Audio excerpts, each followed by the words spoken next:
Bonjour à tous. Donc on va continuer la deuxième partie de l'expression de l'information génétique en parlant de la régulation des gènes. Donc je vous rappelle que la première partie, c'est tout le cours sur la synthèse des protéines. Donc vous devez être au point sur à quoi sert l'ADN, qu'est-ce qu'on fabrique, donc comment on fait pour fabriquer les protéines, l'assemblage d'acides aminés. Voilà, donc ça c'était la première partie. Et maintenant, ce qui est important, c'est comment on va réguler justement cette lecture et cette fabrication de protéines. Donc on passe à la deuxième partie, la régulation des gènes. On va donc contrôler l'activité du gène et on va se rendre compte que c'est pas toujours aussi simple que dans la première partie. Donc cette expression, elle peut se faire à 4 niveaux, sur 4 niveaux. Et nous, on n'en étudiera que 2. Comme je vous ai mis en italique le niveau chromatinien, donc au niveau de la chromatine, et le niveau traduction, au niveau de la traduction de l'ARN messager. Ça, c'est pas au programme. Nous, ce que l'on va étudier, c'est les 2 niveaux transcriptionnels.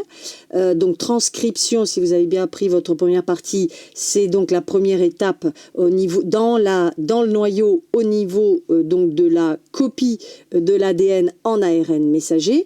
Donc là, on verra le niveau transcriptionnel, le phénomène, les modifications de l'épigénétique, et on verra dans le post, c'est-à-dire après qu'on ait transcrit, au moment où l'on va choisir les exons, eh bien l'épissage peut être modifié. Voilà les 2 niveaux. Il en existe 4, mais au programme, vous en avez que 2 à faire. Les 2 autres, vous l'apprendrez sûrement en études supérieures. Alors avant de démarrer l'explication donc du niveau transcriptionnel, je vous donne quelques mots de vocabulaire, entre autres celui de promoteur et celui de facteur de transcription. Alors le promoteur, je ne sais pas si vous l'avez repéré sur ce schéma, c'est la partie verte, donc c'est la partie codante de l'ADN. Voilà, on appelle ça un promoteur. Donc là, la légende, elle est marquée en haut, mais le trait vert est bien ici et de l'autre côté aussi. Donc la double hélice, la partie verte. Donc comme c'est marqué, c'est un segment d'ADN. On est d'accord ? Et ce segment d'ADN, donc, il est relié à une enzyme très importante qui est en rose ici, l'ARN polymérase. C'est celle qui va permettre, bien sûr, l'ouverture de la double hélice pour pouvoir copier un des 2 côtés qu'on a vu dans la première partie. Et il y a aussi ce qu'on appelle le facteur de transcription, c'est-à-dire ces 3 petites boules qui sont des protéines. En fin de compte, eh bien, elles vont contrôler la vitesse à laquelle la transcription va se faire. Elle peut donner l'ordre d'activer, mais aussi peut donner l'ordre d'arrêter le recrutement justement de l'ARN polymérase. Et à ce moment-là, rien ne bouge et rien ne se fait. Donc je vous ai mis ici que c'est un sujet qui est tombé au bac. On le verra, le sujet de 2011. Voilà, et on verra aussi qu'il n'y a pas toujours la polymérase, mais ça, on verra ça dans le sujet. Donc les FT qu'on appelle les facteurs de transcription sont présents, bien sûr, ce sont des protéines. Donc c'est marrant parce que ce sont des protéines qui contrôlent la fabrication de protéines. Donc je ne sais pas si vous voyez un petit peu le truc. Donc ces protéines qui sont là, donc les facteurs de transcription, vont s'assurer qu'on est sur la bonne cellule, qu'on est au bon moment, qu'on fabrique la bonne quantité. Voilà, donc déjà c'est très important. Et alors on donne des petits noms, comme je vous l'ai mis. Le complexe, donc ARN polymérase, facteur de transcription, et la séquence ici avec le promoteur s'appelait donc la pré-initiation, le complexe de pré-initiation. Et quand on rajoute le promoteur, c'est le complexe de pré-initiation. Voilà, bon, ça c'est des petits mots de vocabulaire que vous pouvez trouver sur internet si vous lisez un petit peu sur le sujet. Donc à partir de là, on va attaquer donc l'explication, une des explications, parce que vous voyez que la régulation du gène peut se faire de plusieurs façons. On va étudier une qui est très intéressante et très originale, qui date d'il n'y a pas si longtemps que ça. C'est la régulation par modification épigénétique. Donc, que veut dire épi? Veut dire au-dessus, génétique du génome. Donc, voilà l'explication du mot épigénétique. Et je vous ai mis toute une partie en italique pour commencer à vous expliquer que l'environnement peut effectivement modifier votre génome et le génome de vos enfants. Suivant ici, comme je vous le mets, ce que vous allez manger, les maladies que vous avez eues, les médicaments que vous avez pris, le tabac, entre autres, les stress, l'hygiène de vie, le sport et autres choses. Toutes ces choses peuvent, et vous allez le voir, modifier effectivement le génome. Alors, on va partir sur la définition de l'épigénétique. C'est donc l'étude des changements de l'activité des gènes. Mais ce qui est hyper original, c'est qu'il n'y a aucune modification de la séquence d'ADN. Donc là, il n'y a pas de mutation, il n'y a pas d'ajout de base azotée, il n'y a pas de substitution de base azotée. Non, on garde exactement la même séquence d'ADN, simplement on va voir qu'il y a des choses qui s'allument et des choses qui s'éteignent. Et en plus, ça peut être transmis au moment des divisions cellulaires, soit par mitose, soit par méiose, au moment des cellules, la fabrication de cellules sexuelles. Mais heureusement, et ce qui n'existe pas bien sûr dans d'autres cas, c'est réversible. Mais ça peut être aussi pérenne. Tant qu'on ne touche pas par l'environnement à une modification, eh bien elle va rester. Si par contre l'environnement provoque une modification, eh bien elle peut repartir en arrière. Voilà. Donc ça, vous avez lu les exemples, on va les voir ensemble après. Ça peut effectivement, ça ouvre les horizons d'énormément de choses. Et enfin, on va pouvoir comprendre beaucoup de choses.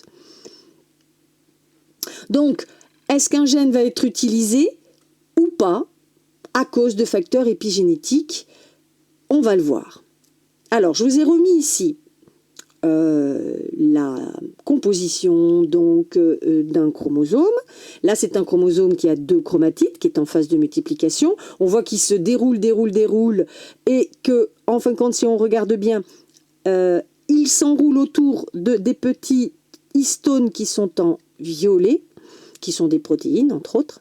Et à force de s'enrouler, si on les déroule, eh bien on retrouve notre fameux brin d'ADN à double hélice. Et ça, vous pouvez voir des petites vidéos sur l'enroulement justement des chromatides. Ça vous permettra de le voir en mouvement. Ça se voit très très bien en vidéo. Donc si vous n'arrivez pas bien à le comprendre là, allez voir une petite vidéo. Donc voilà un petit peu, alors pourquoi je parle de ça? Parce que l'histone, cette fameuse protéine sur laquelle s'enroule l'ADN, eh bien on va avoir un rôle important. Alors, jusqu'en 2003 à peu près, on a étudié le séquençage du génome humain. On n'a pas fait que l'humain d'ailleurs, on a fait plein d'autres animaux, mais on a terminé le séquençage qui était assez grand quand même, 23 chromosomes humains. Et on a repéré 2% du génome codant. Donc je vous ai mis ici un petit schéma qui est très bien, je trouve. D'un côté, sur tout votre ADN, je ne sais pas si sur les 23 chromosomes que l'on a, on n'a que 2%. Alors vous allez voir, sur Internet, parfois ils vous le mettent à 5. Bon là, on le garde à 2. Bon, enfin, les chiffres, ils sont pas tous d'accord sur le 2 ou le 5, mais bon, peu importe. C'est très peu, d'accord? On se retrouve avec plein de chromosomes, plein de bases azotées qui se suivent les unes derrière les autres. Et en fin de compte, il n'y a que 2% qui sert à quelque chose. Qui sert à quoi? Hop, à fabriquer, bien sûr, des protéines. Bon, mais alors à quoi ça sert les 98% non codants? Eh bien avant, quand moi j'ai fait mes études, eh bien on me disait que ces 98%, c'était des gènes poubelles non codants qui ont dû servir à un moment, mais qui ne servaient plus à rien. Et bien sûr, en 2007 et 2012, des professionnels donc, ont travaillé sur ces fameux 98% et se sont rendus compte qu'en fin de compte, 80% de ces 98% étaient très utiles parce que c'est eux, en fin de compte, qui commandaient l'expression des 2% à côté. Donc vous vous rendez compte de l'importance. Donc 80% des 98% de l'ADN non codant sont reliés discrètement mais sûrement par un petit fil que l'on a mis ici, qui vont soit activer, soit inhiber le gène qui lui est codant. Donc ça veut dire que ça va donner l'ordre ou le contre-ordre à la fabrication de certaines protéines. Et qu'est-ce qui va provoquer ça? Eh bien vous l'avez ici en vert. l'alimentation, le rythme de vie, l'activité physique, les relations sociales, donc le stress et autres, le bien-être, ça peut être l'inverse, hein, le niveau de satisfaction. Donc toutes ces choses vont influencer vos 98% d'ADN non codant, qui vont activer ou inhiber les fameux 2%. Et ça, c'est vraiment, depuis 2007 et 2012, quelque chose d'hyper important. On a trouvé à quoi il servait. Par contre, il reste toujours 20%, hein, je vous le mets ici. Voilà, donc ça sera peut-être dans les 10 prochaines années. On va savoir à quoi servent les fameux 20% restants. Ça, la surprise continue. Alors, donc pendant un siècle, et j'aime bien cette expression, nous avons tout juste confondu le piano et le pianiste. Donc le génome, c'est-à-dire vos 23 paires avec tous vos chromosomes dedans, c'est l'instrument. Et en fin de compte, qui pianote dessus? Eh bien, ça va être donc le fameux 98%. Et on choisit les notes, on choisit le rythme. Donc, en fin de compte, les 98% s'amusent, entre guillemets, à faire fonctionner ou pas les 2% restants. Nos gènes sont statiques, c'est-à-dire que cette partie-là, elle existe point à la ligne, hein, on ne peut pas les modifier. Par contre, notre environnement, nous, cette partie-là, la verte, est variable. Donc l'interprétation du génome peut varier au cours de la vie. Et vous l'avez lu sûrement dans les exemples qui suivent, qui sont très intéressants aussi.